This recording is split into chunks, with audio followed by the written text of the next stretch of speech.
Hello everyone and welcome back to Foot Forecast, and today's video I'll be going through my Champions League roundup, and this is going to be focused on the British sides as well as discussing some other important games in the final match day where we saw a lot of drama. So I'm going to start off with the first game, which was between Arsenal and Carriat, and this game didn't mean a lot for Arsenal. They went with a very much a rested lineup.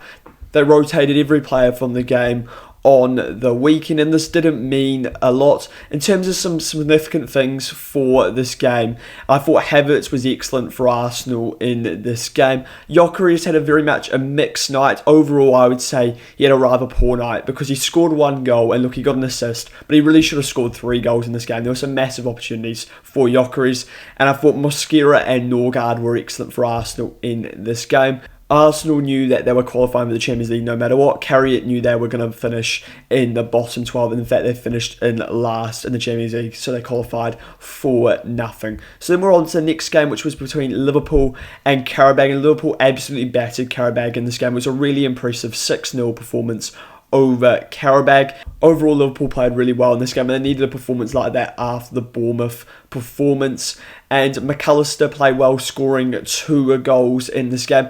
Van Dijk ended up getting 3 assists in this game against Qarabag. Mo Salah scored a goal for Liverpool. It was a brilliant free kick actually from Mo Salah in this game. Hugo Ekitike got himself on the score sheet, as well as Florian Wirtz, and Chiesa finished it off to make it 6-0 for Liverpool. In terms of some individual performances, I thought Gakpo was rather disappointing in this game for Liverpool. I think he was the worst attacker, but Wirtz, Robertson and McAllister were outstanding. The problem with this game though for Liverpool is that Frimpong is now injured in the 4th minute, and I really think Liverpool now needs to go sign a right back, because now Szoboszlai is going to have to play in there, or Endo, and I don't trust Endo to play at right back.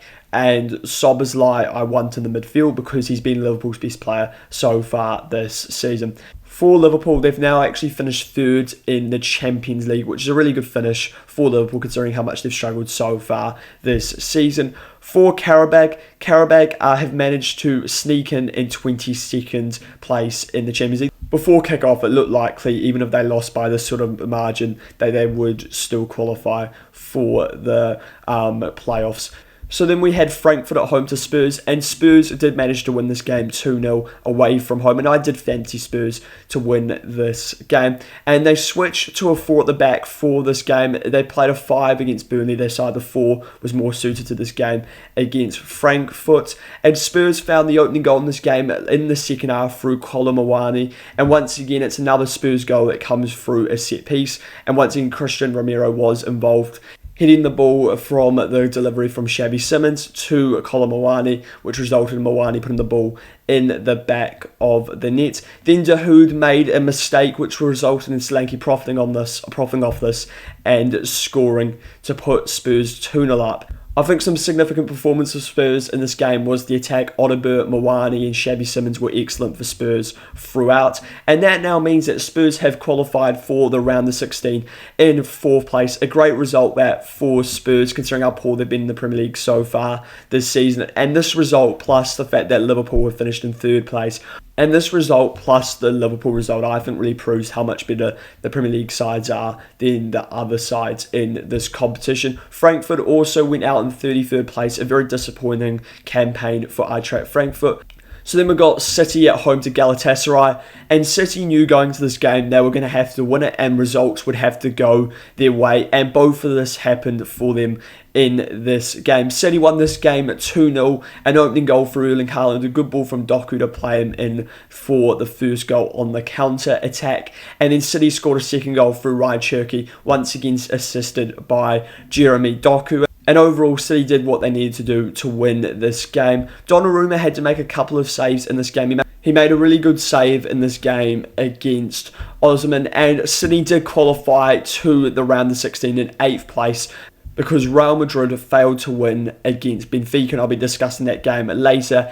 And PSG and Newcastle failed to both win, and that is because they had a draw against each other, and PSG and Newcastle drew 1-1, which is the next game I will be covering. And PSG got it off to an absolute flyer in this game. Newcastle started with a 5 at the back. It was a very different lineup to I think what people were expecting. Willock and Elanga were the two wingers for this game. The Elanga selection for this game I could understand because of that sort of pacing behind. Newcastle knew they weren't going to have a lot of ball throughout, so playing a player like Elanga works. And Newcastle did only have 33% of the ball. I was surprised by the selection of Joe Willock, but he did end up scoring this game, so Eddie Howe definitely justified that selection. I personally would have started Gordon because of that extra pace up against a PSG side that were going to dominate the ball. And the other significant from the team selection was that Chevalier didn't start and Safinov started this game. And PSG were excellent in the opening sort of 15 minutes of this game. They were eventually awarded with a penalty. I think that's the sort of penalty that doesn't get given in the Premier League but gets given in the Champions League, and that's what we saw. We've seen in the past Champions League penalties, they give them a lot more. But it didn't matter for Newcastle because Dembele missed the penalty from the spot. It was a good save by Nick Pope. But PSG were rewarded for their quick start through Vitinha, a great goal from outside the box. But Newcastle did equalise just before half-time through Joe Willock, a great cross actually by Dan Burn, who actually played well throughout. In the second half, both sides had chances to win this game, and understandably both sides were going for this because a draw wasn't enough for each team. The biggest chance right at the end was probably for Harvey Barnes. Gordon was actually really impressive in this game when he came off the bench, as he's been in the Champions League all season. So what does this mean for the two sides? Well, both sides have failed to qualify. They finished 11th and 12th in the Champions League. If either side finds the winning goal, then they would move into the top 8 and City would drop out of the top 8. In fact, they would actually have finished in 5th place. That's how close it was in this Champions League phase this season. So then the final game involving an English side was Napoli against Chelsea, and this was a crucial game for both sides. If Chelsea win this game, which they did, they qualified for the top 8. If Napoli failed to win, they went out, and that is what happened. And the game started well for Chelsea. Enzo Fernandez put Chelsea 1-0 up from the penalty spot. It was definitely a penalty conceded by Juan Jesus off the Reece James free kick for a handball. Then it was an unbelievable goal actually from Olivero to equalise for Napoli. A brilliant turn and finish. And then Olivero assisted Højlund for the second goal for Napoli in this game. And now they were in front. But Napoli failed to win this game and didn't even get a point from it because two world-class goals from João Pedro sent them through to the Champions League round of 16. Both were great finishes, one off his right, one off his left. The other Chelsea attackers, though, I thought were poor in this game. It was poor from Esteval and poor from Neto. Something else to discuss is Cole Palmer came on at half-time and he got the 2 assists for the Chelsea win. The problem we've seen with Palmer is he just can't stay consistently fit. So I wouldn't be surprised if he can't play the next game because he's had that groin injury all season. And now looking at the table, Chelsea have qualified in 6th place. A good finish for Chelsea. They are now in the top 8. For Napoli, a disappointing Champions League campaign, as you often see under Conte. And Napoli finished the Champions League in 30th place on 8 points. A very disappointing campaign, it is fair to say. So then we've got the next game between Bodo Glimt and Atletico Madrid. Atletico Madrid were the home side for this game and they were expected to win and they had so many chances to win this game, but they failed to and they lost 2-1. Bodo Glimt also had a couple of early chances.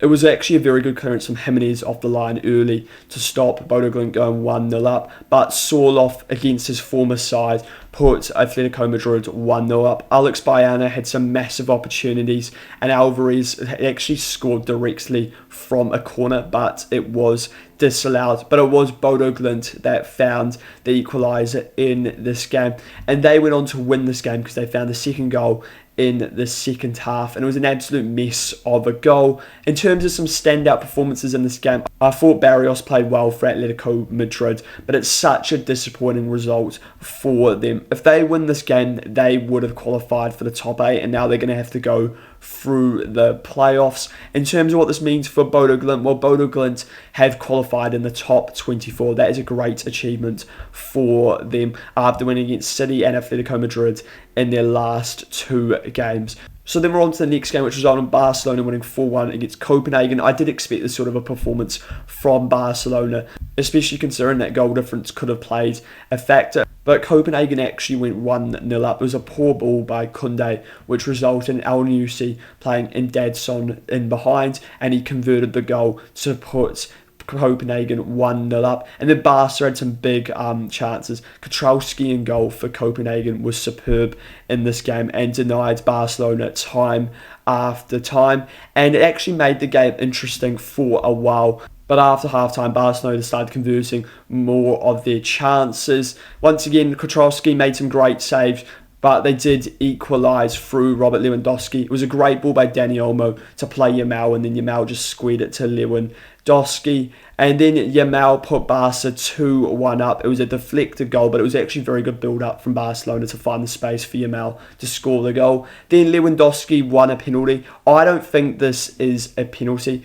I think he's actually caught the Copenhagen defender, if anything, and I don't think this should have been given. I don't think it would have mattered. They did convert the penalty. Rafinha did score. But the reason why I don't think it would have mattered is I think Barcelona could have scored more goals, and they did, as Rashford scored another Champions League goal for Barcelona to win the game 4-1. And they do qualify for the final 8 to Barcelona. And despite having some poor results against the likes of Chelsea, they've still actually qualified pretty comfortable. They've qualified in 5th place for the round of 16. I thought the Barcelona attack in this game were excellent. So then we've got the next game, which was between Dortmund and Inter. Inter winning this 2-0 away from home. DeMarco scored a great free kick to put Inter 1-0 up. And then Juve scored late on in the final moments to make it 2-0 to Inter Milan away from home. Inter didn't actually offer a lot in the first half. They didn't create a lot of chances, but it didn't really matter because this result didn't change a lot. Inter finished in 10th place in the Champions League. Dortmund finished in 17th place. The big thing for them about losing this game is now they're in the unseeded teams for the playoffs, so they will have to play the second leg away from home. So then we've got the game, which was definitely the highlight of this Champions League match day 8, and that was between Benfica and Real Madrid, and probably the best game of the league phase. And Benfica dominated the opening sort of 20 minutes of this game, and they deserve to at least be 1-0 up. But as we've seen in the past, Courtois made some huge saves, as well as the Real Madrid defence was just holding on. Bellingham made a key intervention to stop Benfica going 1-0 up, and it resulted in Real Madrid going 1-0 up through an Mbappe header, a good cross by Asensio. But immediately after, Sheldrop equalised for Benfica, a great assist by Polivis. But it was actually a very simple goal because Asensio was slipping all over the wet surface. Benfica then had more chances, and they eventually did go 2-1 up through a penalty. Tchouaméni gave away the penalty and Pavidas converted it. It definitely was a penalty. He shoved Otamendi to the floor. Then Sheldrop put Benfica 3-1 up, but Mbappe equalised once again to make it 3-2. And at this point, both teams just need one more goal. Real Madrid needed a goal because that would get them a point that would put them above Manchester City on goal difference. And they were currently not making it through based off the fact that Marseille had scored more goals. So they were desperately looking for that final goal, were Benfica. And in this, Raul Asensio and Rodrigo got sent off for dissent, meaning that Real Madrid were down to 9 men.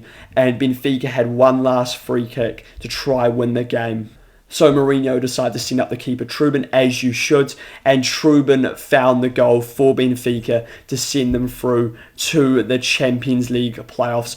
And that is an incredible moment. That will go down as one of the best Champions League moments of all time. And it's absolute heartbreak for Marseille, who must have thought they were through.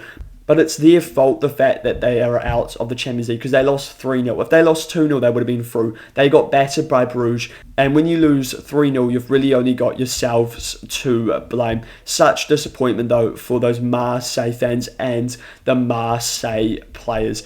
The final game I want to cover is between Bilbao and Sporting, where Sporting won the game in the last moments through Alisson Santos. And if they don't win this, then they do not qualify for the round of 16. Crucially, this means Athletic Club did not qualify for the playoffs, and they went out in 29th place. So disappointment for them, as they would have hoped to have at least got into the playoffs for the Champions League. The goal in the last moments came because Bilbao sent a lot of their players up the pitch, so Sporting managed to score on the counter-attack. Both sides were desperate for a goal. So that is the final game I'm going to be covering of this Champions League roundup. I'm now just going to put up sort of a knockout graphic showing sort of what sides are going to be playing each other in the knockouts, because now we know most of those knockout brackets look pretty obvious in terms of who you would expect to go through from the playoffs. There doesn't seem to be a lot of really good games. Maybe like an Atalanta Dortmund if those two teams were to draw each other. In terms of the round of 16, we could potentially see a Bayern Dortmund game. We could see a City Real Madrid game, an Inter Milan City game, a repeat of the Champions League final about 3 years ago, Chelsea Newcastle, PSG Barca. So there are some good games we could potentially get in the round of 16. The playoffs don't look that great, as you would expect with the playoffs. Let me know your thoughts on these Champions League games and the roundup. And if you enjoy this, it would be great if you subscribe to the YouTube channel as well as liking the video.